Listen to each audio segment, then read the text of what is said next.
Hello and welcome to Health Matters on Channels Television. Thanks for joining us. I am Mary Alale Yusuf. Viral hepatitis is now one of the biggest global health threats. According to the World Hepatitis Alliance, globally, 300 million people are living with viral hepatitis without knowing it. If the undiagnosed are not found and linked to care, millions will suffer and lives may be lost to this liver-destroying disease. On World Hepatitis Day, still under the broad theme of Eliminate Hepatitis, there is a quest to find the missing millions. Currently, the condition claims about 1.34 million lives a year and causes 2 in every 3 liver cancer deaths. With me on the show from the Gastroenterology and Hepatology Unit at the Lagos State University Teaching Hospital is Dr. Kara Kuki. You're welcome once again to the show. Thank you. Thank you. How soon do we get these symptoms of a disease that is killing 1.34 million every year? Oh, funny enough, not everybody gets to experience symptoms. Most people are usually asymptomatic. It's only in a few percentage of people that they may come down with symptoms, and these symptoms could be non-specific. So people may be treating malaria or typhoid and not know that they actually do have hepatitis. So you have a disease that doesn't give symptoms. Yes. Most of the time. Yes.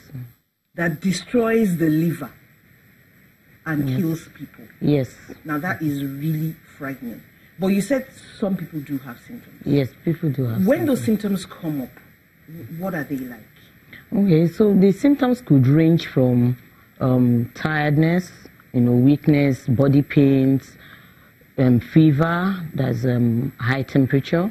You could also have nausea, vomiting, and then in some people, you could have jaundice, which is yellowness of the eyes and of the skin. Bit more specific. Yes. That helps a bit. Yes. But everything else is like any other malaria, viral illness or any other febrile illness. Yes. It could appear like that. Okay, so how is it contracted? Hepatitis B and C, the most common ones? Yes, hepatitis B and C are mostly contracted through contact with blood, body fluids, or from infected individuals, and also in some cases sexual intercourse, unprotected sexual intercourse. Okay, so that one is a bit rare, right? Yes. We have to get to the bottom of this. Are there any risk factors? Yes, there are risk factors to getting hepatitis, and the risk factors are a pregnant woman who is already infected. She could infect her unborn, her baby during delivery. Also, people who live with people who have hepatitis could equally get infected. Also, healthcare workers are at risk because they could, if they are not careful with sharps and all, they could also get infected. And other high-risk jobs like long-distance travel, people, and people who would have some promiscuous lifestyles that could also be exposed. And some people could, because of their occupation, like maybe traditional birth attendants, tattoo parlors and all that, because they share shops and all. And even people who have illnesses that warrant them to have to be giving blood, maybe like sickle cell patients that they have to be transfused frequently. If the blood is not properly screened, they could get infected. And maybe some other illnesses like people on dialysis, they will need constantly to be transfused. And if the blood is not properly screened, they could be infected. We do transfuse our blood well, don't we? Yes, we screen our blood. Screen our blood. Yes. Let me ask you then, these missing millions, how do we find them with such an elusive disease? Yes, the missing millions is actually the target of the World Hepatitis Alliance, and it's in keeping with the dream of World Health Organization that we hope to eliminate hepatitis by the year 2030. So in going about finding the missing millions, we have to the advocacy groups have to be involved, the healthcare workers have to be involved, and even the media houses, everybody has to be involved. So the news has to be out there that everybody has to screen, because hepatitis is actually a preventable illness. It's a preventable illness and actually a treatable illness too. Presently now, hepatitis C has a cure.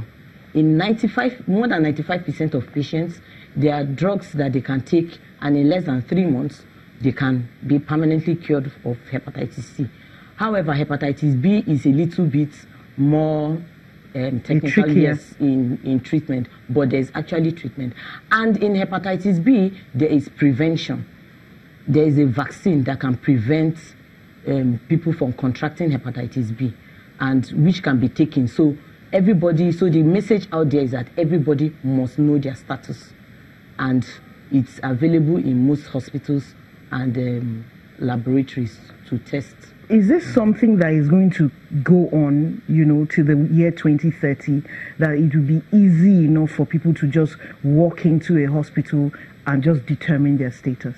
Yes, it's something that I think WHO is working on, to ensure that not only are they going to make more points of access for people to get tested, they're also going to work out that it can be covered by insurance, so that people don't have to pay out of pocket. Because when healthcare is expensive, it makes it difficult to actually ascertain or to get into, to access it. Yes, to access it. And viral hepatitis, yes, is quite costly. Yes, right now, isn't it? We can be so costly. We can say probably that we are a long way from it. Yes, we are. But there's something, niggling at my mind here. You said hepatitis C can be cured. Yes. But the World Health Organization says 71 million people are being treated out of several other millions that are out there. Why are we having a problem if it can be cured? The issue we're having is still boils down to finding the missing millions. A number of people do not know. As I earlier told you, that most times the illness is asymptomatic. So a lot of people do not have symptoms, and they feel that there is no need to go to get tested or to go to the hospital. And by the time they come, it's at the stage of permanent liver damage, or at the stage of liver cancer. And once the patient develops permanent liver damage, which is the liver cirrhosis, it then becomes difficult, even in the setting of hepatitis C, to completely eliminate it. So liver cirrhosis and liver cancer, yes, are the complications. They are the end stages. Yes, they are the end by which time there's very little you can do for the person. But the person probably didn't even know before he got to this stage. Yes. So it's like may not know. All of a sudden he's told he has liver damage. Yes. Or cirrhosis.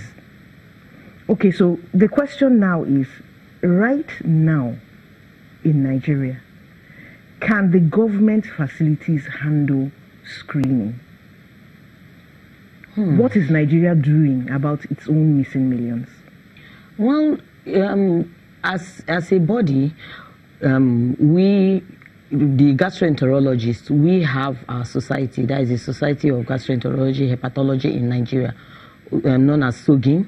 So we have been partnering with the government as well as other pharmaceutical companies, yes, to try to make these kits available, and also to drive the awareness. Yesterday, in where I work in Lasut, we partnered with one of the pharmaceutical companies that came in and provided free kits. Free? Yes, free of charge, and were able to screen over 300 participants, of which we found a number of patients that were hepatitis B positive, and they were didn't know. Well, a number of them didn't know. Yeah, a few knew and felt that it would go away. But they confirmed that they still have it, and we told them, we gave them appointments to come see us in the clinic where we can help them further. Okay, two things arise. First of all, very quickly, how long is this going to be free? Because That's what we want, you know. I mean, or even if they have to pay, is it affordable so that people can go and get screened? Well, for now, in the case of like in hepatitis C, there's actually a program with the Clinton Health Alliance International, also known as CHI, so the Clinton Health Foundation. So they are providing one of the drugs free of charge for hepatitis C patients. Okay. They actually need... So we're getting it from overseas? Yes. So actually there are some health organizations that are actually providing these drugs for patients, and people are already benefiting. Already in our clinic, we have close to 70% of patients that are already on treatment for hepatitis C, and we are already recording success. Oh, that is good. Now let's talk about hepatitis B. You said that some people tested positive. Yes. Who didn't know, while others felt it will go. Does it go? Well, hepatitis B can actually, when someone gets infected with hepatitis B, it could come in two forms, as in you could have the acute phase or the chronic phase. So if the immunity of the individual is strong as at the time of getting infected, usually we see that mostly in adults who get infected. So they could clear the infection within 6 months. So that is an acute infection. But in some people, in adults, like 15%, 10 to 15% of adults may not be able to clear the infection, and those will now progress into the chronic phase. Okay, just a minute. When you say clear the infection, is it their bodies clearing the infection by itself? Yes, the body's immunity is clearing the infection. Okay. Because that's what the body is meant to do to fight Otherwise, infection. the person goes on to liver disease. Yes. But probably doesn't even know they are going on to liver disease. So, is it safe to say, then, that everybody should assume concerning viral hepatitis that their immunity is not good enough? That would be right. Just so that... To be on the safe side. To be on the safe side? Yes. Because, a person know how immune they are to anything until it happens? They can't. Mm-hmm. So, your advice now is that everybody should get tested, right? Yes, everybody should get tested for hepatitis B, and if they are tested and they are positive, they should link up with care, especially in a tertiary health institution. And if they are negative, they can go a step further to find out if they have immunity. If they don't have immunity, then there's vaccination. Okay. And this protects the individual. But vaccination is strictly for those who are negative, right? Yes, strictly for those who are negative. No vaccination for anybody who has already got it? No, there's no vaccination. Now, do we have some of these missing millions among children? Yes, we do. We do have a lot of the missing millions amongst, because especially if their mothers were not, maybe they didn't do their antenatal in a place where they were screened and found to have hepatitis B. So they have these children, they grow up with the infection, because usually it won't kill at birth. And hepatitis B can also be spread through non-sexual contact. So even body fluids. So when they play with their fellow children, even in kindergarten, in primary school and all that, they are able to transmit it to each other. How about during suckling, breastfeeding? No, breastfeeding is a low risk for transmitting hepatitis B. Okay. But body fluids and sharing of sharp and blood products could. That's a high red flag. That's a high risk. Let's take a short break. We're going on a really short break now. Wait for us on the other side.